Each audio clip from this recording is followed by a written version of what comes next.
نحمده ونصلي على رسوله الكريم أما بعد কুমিল্লা জেলা ওলামা পরিষদ কর্তৃক আয়োজিত আজকের এই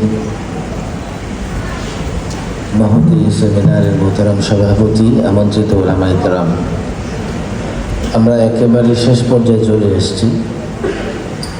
আজানও হয়ে গেছে।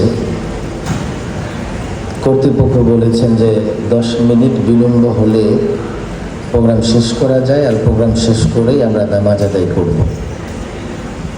বক্তৃতা দীর্ঘ করার কোনো সুযোগ নেই। মুরব্বী হাজরাতরা সুন্দর বক্তৃতা করেছেন, আলোচনা করেছেন, আর ঠিক এই মুহূর্তে দীর্ঘ বক্তৃতা করার সময়ও না।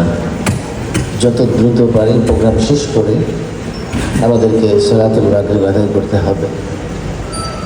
তবে আমি যেহেতু দীর্ঘদিন ধরে এই বিষয় নিয়ে কাজ করছি, আমার ঠিক আজ থেকে প্রায় 13-14 আলোচনা, 10-12 বছর আগে থেকেই এই